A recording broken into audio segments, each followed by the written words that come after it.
భారతీయ ఆధ్యాత్మిక చింతనా సౌధం సత్యం, ధర్మం, శాంతి, ప్రేమ అనే 4 స్తంభాలపై నిర్మితమయ్యింది. తరతరాలుగా ఈ చింతన నిత్య జీవన తరంగిణిలో మన సంస్కృతిలో మమేకమయ్యింది. వివేకం, వైరాగ్యం, అనుభవంతో ఈ ప్రపంచాన్నే ప్రభావితం చేయగల భగవత్ స్వరూపులైన మహాపురుషులు ఈ దివ్యధాత్రిపై ఉద్భవించారు. భారతీయ ధార్మిక ఆలోచనా సరళిపై అత్యంత ప్రభావం చూపిన దార్శనికులు ఎందరో ఈ నేలపై ప్రభవించారు. సర్వసమరస భావన, విశ్వశ్రేయో భావన, సకల మానవాళి క్షేమంగా ఉండాలనే ఆకాంక్ష, సమత, మమత, మానవతల ద్వారా సమస్తం సుభిక్షంగా వర్ధిల్లాలనే తలంపు, ఇవన్నీ మన సనాతన ధర్మంలో మాత్రమే సాధ్యం. ఈ జీవన సూత్రాలనే మన ఆర్షధర్మం నిరంతరం ముందుకు కొనసాగిస్తోంది. ఈ నియమాలు, విధుల్ని తమ కర్తవ్య దీక్షతో ఎందరో సాధుపుంగవులు, మహర్షులు, ఆధ్యాత్మికవేత్తలు భావితరాల కోసం మరింత ముందుకు తీసుకువెళుతున్నారు. ఇందుకు ఆధ్యాత్మిక కేంద్రాలను స్థాపించి వాటి ఆలంబనగా మన ధర్మాలను విస్తృతంగా పరివ్యాప్తి చేస్తున్నారు. ఆ కోవకు చెందిన సద్గురువు బాలగోవింద శాండిల్య.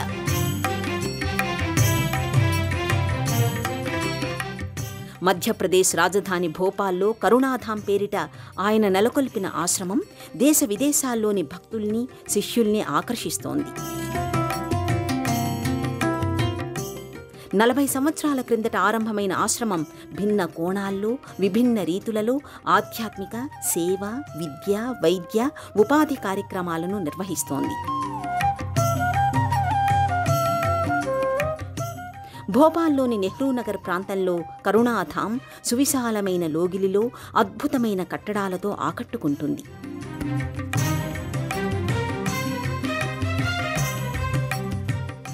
మహాలక్ష్మి సన్నిధానంతో నెలకొన్న ఈ ఆశ్రమంలో ఆధ్యాత్మిక వాతావరణం అణువణువునా వెల్లివిరుస్తుంది.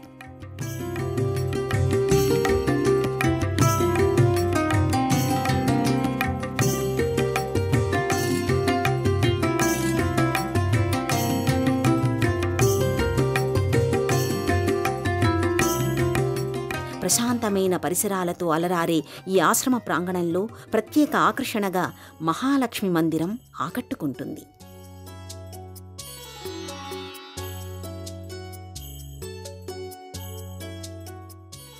మానవతను చాటండి, అదే భగవదనుగ్రహానికి కారకమవుతుంది అని ఆర్షధర్మం పేర్కొంది.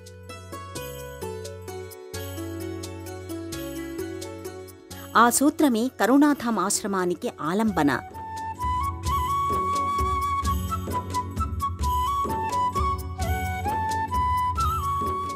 కుల, వర్గ, వర్ణ, ప్రాంత విచక్షణ లేకుండా అందరినీ ఆదరిస్తూ అందరికీ సహాయాన్ని అందించడమే కరుణాధాం లక్ష్యంగా నిర్దేశించుకుంది.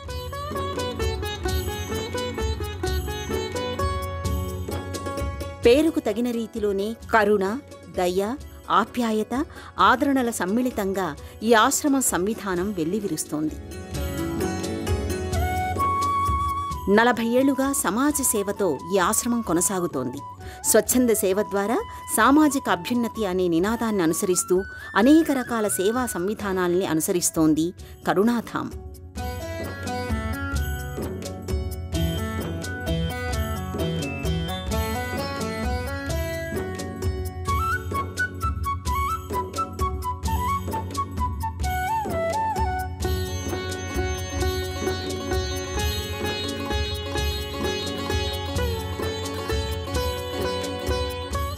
కరుణాధాం ఆశ్రమాన్ని నెలకొల్పిన బాలగోవింద్ శాండిల్య 1916లో డిసెంబర్ 16వ తేదీన మహారాష్ట్ర నాగ్పూర్లో జన్మించారు. చిన్నతనం నుంచి దైవం పట్ల, ఆధ్యాత్మిక చింతన పట్ల ఆయన ఆకర్షితులయ్యారు. పిల్లలందరూ బాల్యంలో ఆటపాటలతో కాలక్షేపం చేస్తారు. కానీ బాలగోవింద్ మాత్రం ఏదో పరధ్యానంలో నిరంతరం దైవచింతనతో ఉండేవారు. అతడి ధోరణి ఆయన తల్లిదండ్రుల్ని కలవరపరిచేది. వైద్యుల దగ్గరికి తీసుకుని వెళ్లారు. మానసికపరమైన సమస్య ఏదైనా ఉందేమోనని ఆందోళన చెందారు. అయినా వైద్యులు సైతం బాలగోవిందుని మనోగతాన్ని అర్థం చేసుకోలేకపోయారు. ఓ సందర్భంలో వారి గృహానికి అతిథిగా వచ్చిన ఓ సాధువు చిన్నారి బాలగోవింద్ని చూశారు. ఆ బాలుడు మానసిక సమస్యతో సతమతం కావడం లేదని, సాధు సంతులు సన్యాసుల్ని మించిన ఆధ్యాత్మిక పరిణతిని సహజసిద్ధంగా సాధించాడని వెల్లడించారు.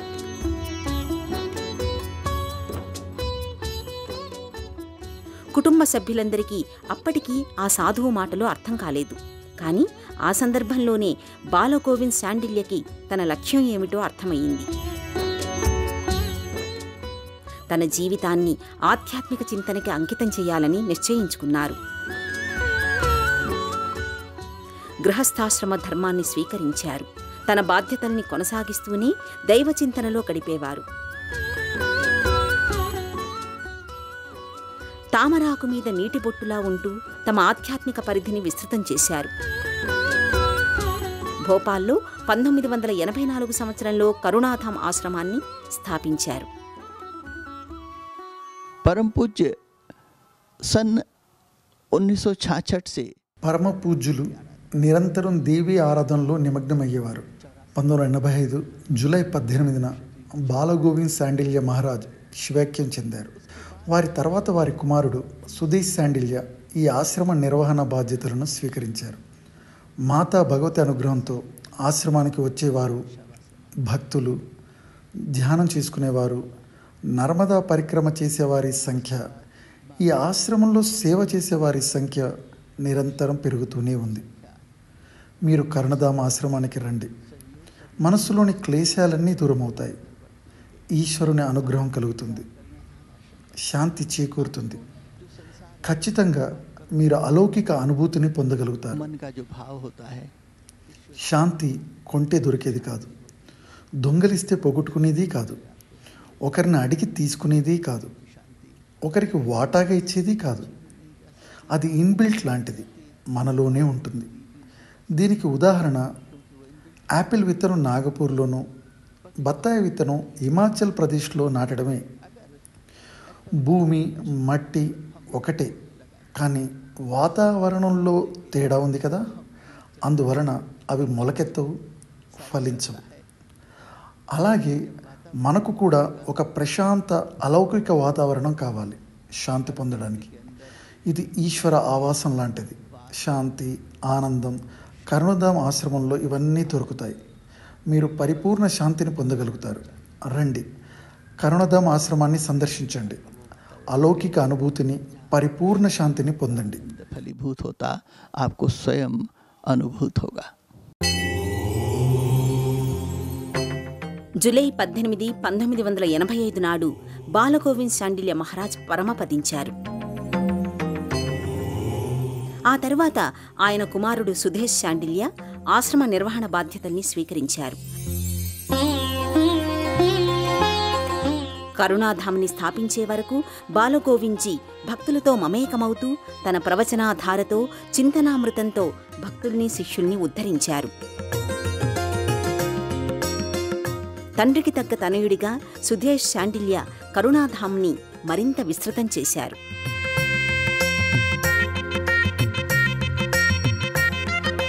సమకాలీనతకు, వర్తమాన అంశాలకు, ప్రస్తుత పరిస్థితులకు ఆధ్యాత్మిక చింతనను మేళవిస్తూ సుధేష్జీ తన ఉపదేశాల్ని, ప్రవచనాల్ని అందిస్తారు. ప్రస్తుతం సంక్షుభితమైన సమాజం ఉంది. ఆ సమాజంలో ఉన్న వాళ్ళందరికీ ఒత్తిళ్లు, ఆందోళనలు తప్పవు. అయితే వాటిని నేర్పుగా, ఓర్పుగా అధిగమించాలి. ఆ శక్తియుక్తుల్ని ఆధ్యాత్మిక చింతన ద్వారా సంతరింప చేసుకోవాలి. వ్యక్తుల మధ్య, కుటుంబాల మధ్య అవాంఛనీయ ధోరణులు ఉన్నమాట వాస్తవం. అయితే వాటిని నిలువరింప చేసుకోగల ప్రజ్ఞను మనం అలవర్చుకోవాలి. దైవం మనకు ఈ విషయాలు దిశానిర్దేశం చేస్తాడు. దైవం తర్వాత సద్గురువు మార్గోపదేశం చేస్తాడు. దైవాన్ని, గురువును విశ్వసించడం ద్వారా నిత్య జీవన మార్గంలో ఎదురయ్యే ఎన్నో రకాల సంక్లిష్టతల్ని, సంఘర్షణల్ని అధిగమించవచ్చు. మానవ జీవనగతిలో ఆధ్యాత్మికతను మేళవించకుండా పరిపూర్ణత్వం లభించదు. ఆధ్యాత్మికత అంటే కేవలం దైవానికి నిర్వహించే పూజాది అభిషేకాలు, ఉత్సవాది కార్యక్రమాలు కాదు. అది ఆత్మ చైతన్యాన్ని ఉద్ధరించే ఓ అద్భుత రసధుని. భక్తి అంటే దైవం పట్ల కనబరిచే భయం కాదు. భక్తి అంటే దైవాన్ని ఆత్మీయ సఖుడిగా భావించడం.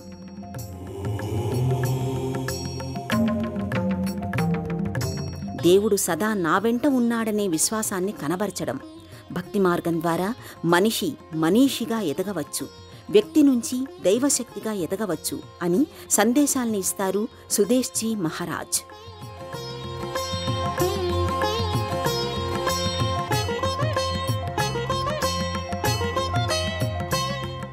కరుణాధామ్ ఆశ్రమంలో అనాథలకు, వృద్ధులకు ప్రత్యేక ప్రాధాన్యాన్ని ఇస్తారు. జనసేవే నారాయణ సేవగా విశ్వసిస్తారు. మానవ సేవే మాధవ సేవ అనే నానుడి సేవాధర్మ పరాయణులకు తారక మంత్రం. ఆ సూత్రాన్నే ఈ ఆశ్రమంలో అనుసరిస్తారు. మనం పుట్టేటప్పుడు ఏదీ తీసుకుని రాలేదు. మనం తిరిగి పైకి వెళ్లేటప్పుడు తీసుకుని వెళ్లేది ఏదీ లేదు. ఈ మధ్యలో కూడబెట్టేది, సంపాదించింది అంతా ఈశ్వరుడి అనుగ్రహం వల్లే. అందుకే ఎవరికి ఏది దానం చేసినా, ధర్మాన్ని నిర్వహించినా, సాయం అందించినా అది అంతా ఈశ్వర కృపగానే భావించాలి అని అంటారు సుదేశ్ శాండిల్య.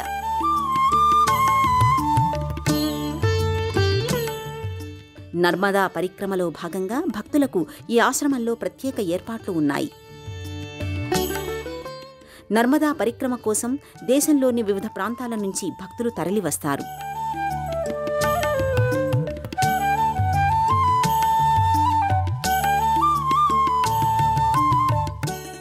అలాంటి భక్తులకు ఈ ఆశ్రమంలో భోజన, వసతి సదుపాయాలు ఉంటాయి.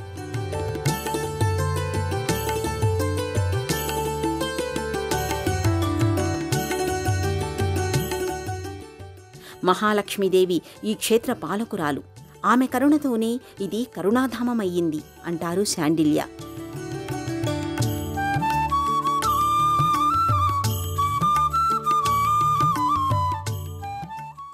మీరు ఒక్కసారి కరుణాధామాన్ని దర్శించండి.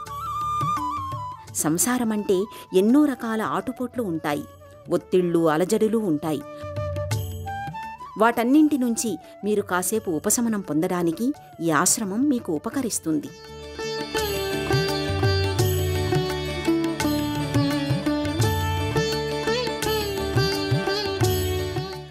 మనశ్శాంతి అనేది మార్కెట్లో లభించే వస్తువు కాదు. దీనికోసం ఎవరికి వారే అన్వేషించాలి. చివరకు అది మన మనసులోనే, మన అంతరంగంలోనే, మనలోనే లభిస్తుంది అని తెలుసుకున్నాక ఆశ్చర్యపోతాం. ఆ అన్వేషణ వృధా అనిపిస్తుంది. ఆ ఎరుక కలిగే వరకు ఈ వెతుకులాట తప్పదు అంటారు శ్రీ సుదేశ్ శాండిల్య.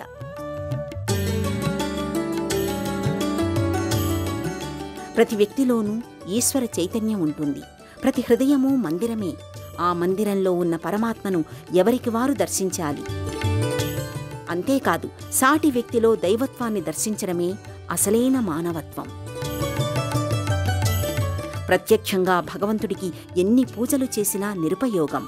సాటి వ్యక్తికి చేయూతనివ్వడం, వారికి కావలసిన సహాయం చేయడమే అసలైన ఆరాధన అంటారు సుదేశ్జీ.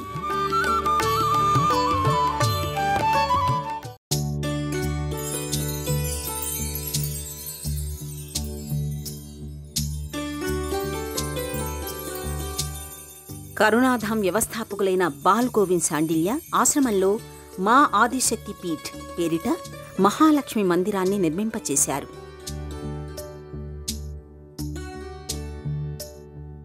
కళింగ శైలిలో నిర్మించిన గోపురాలతో విలక్షణయుతంగా రాచఠీవి ఉట్టిపడే రీతిలో ఈ మందిరం ఆకట్టుకుంటుంది.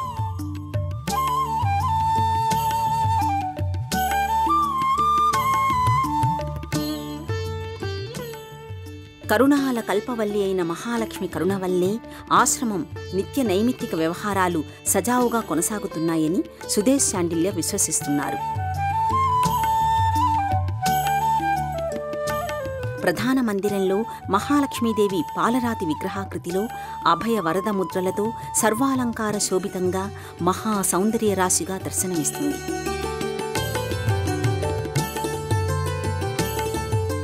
ఇది విగ్రహాకృత లేక సజీవ స్వరూపమా అనే రీతిలో మాతా మహాలక్ష్మీ భగవతి తేజరిల్లుతుంది. పాలకడలికి గారాల పట్టి మహాలక్ష్మి. ఆమె సిరి సంపదలకు ముద్దుబిడ్డ, వైకుంఠానికి యజమానురాలు. ఆమె లోకానికి వెలుగుల్ని విరజిమ్మే ఏకైక దీపశిఖ. లోకస్థితికారిణిగా తన అవతార సంగ్రహాన్ని చాటి చెప్పడమే లక్ష్మీ స్వరూప పరమార్థం.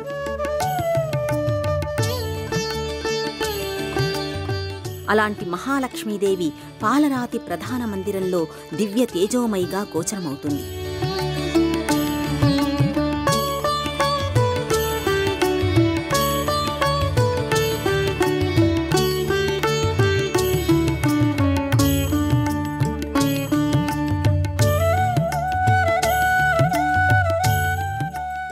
ప్రధాన మందిర గోపురాలు స్థూపాకారయుక్తంగా సోపానాకృతులతో ఆకట్టుకుంటాయి.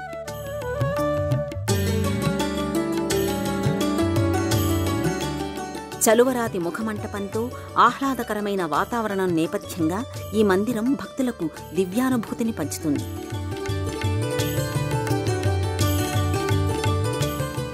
సకల సంపదలకు నెలవుగా ప్రతీకగా భాసిల్లే మహాలక్ష్మి దర్శనానికి భక్తులు ప్రతినిత్యం ఈ ఆశ్రమానికి అసంఖ్యాకంగా విచ్చేస్తారు.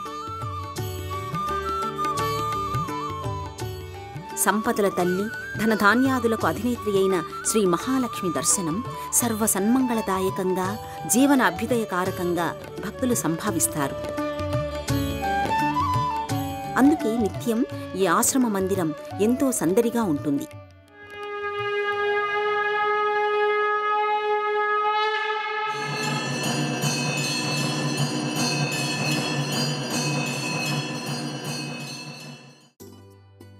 ఈ మందిరానికి చేరువలో శివ సన్నిధానం, హనుమాన్ మందిరం, గణేష్ మందిరం నెలకొని ఉంటాయి.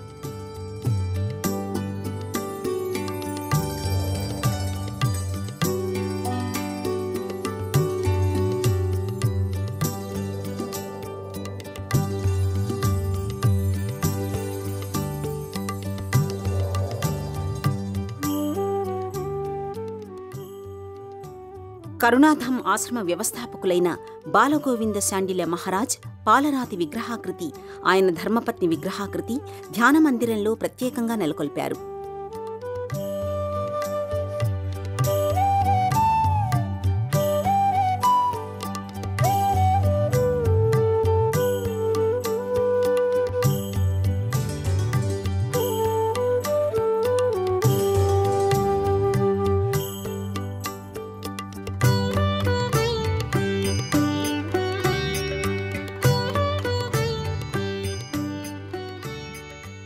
ఆశ్రమ దర్శనానికి విచ్చేసిన భక్తులు ఈ ధ్యాన మందిరంలో కాసేపు ధ్యాన నిమగ్నులవుతారు.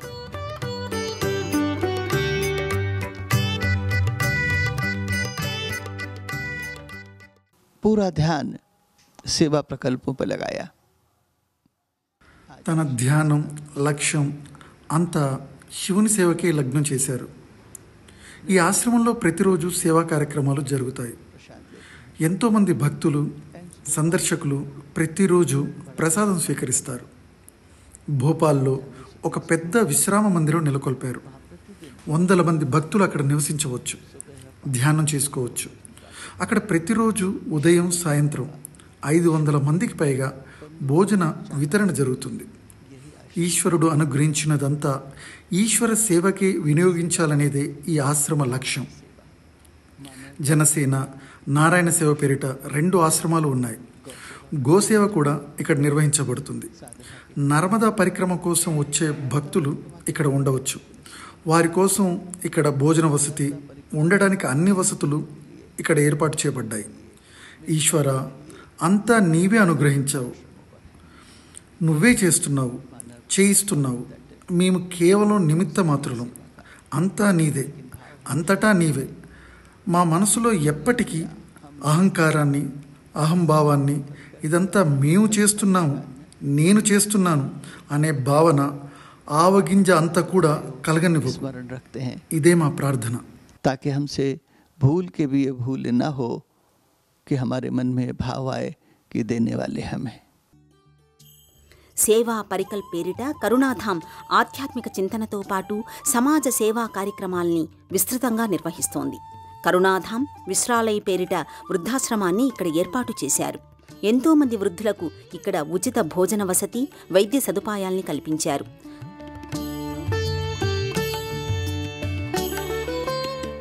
కరుణాధాం విద్యాలయ పేరిట 7వ తరగతి నుండి 10వ తరగతి వరకు విద్యార్థులకు విద్యనందిస్తున్నారు.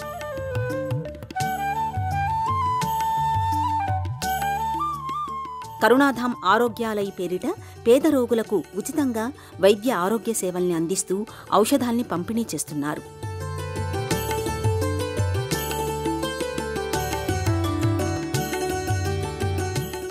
ఆశ్రమాన్ని దర్శించే వారికి ఉచితంగా ఇక్కడ అన్నప్రసాదాన్ని వితరణ చేస్తారు. అలాగే గోసేవ పేరిట గోశాలను నిర్వహిస్తున్నారు.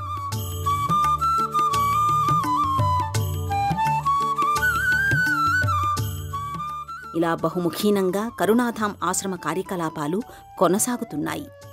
ఆధ్యాత్మిక చింతన, సేవ, సామాజిక బాధ్యత ఈ మూడింటి త్రివేణీ సంగమం కరుణాధాం ఆశ్రమం.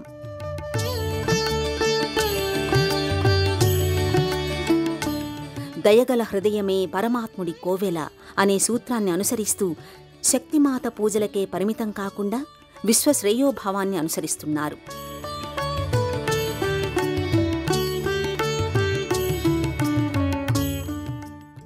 బిందువుగా మొదలైన ఈ ఆశ్రమం ప్రస్తుతం సింధువై విరాట్ రూపాన్ని సంతరించుకుంది.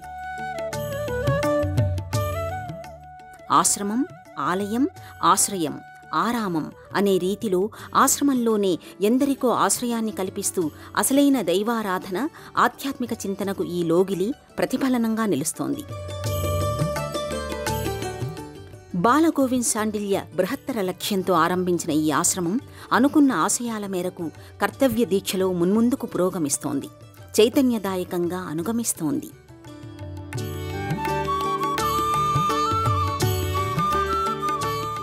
ఈ కార్యక్రమాన్ని తిరిగి చూడాలనుకుంటే www.youtube.com/@ETV Life Spiritual లో చూడవచ్చు.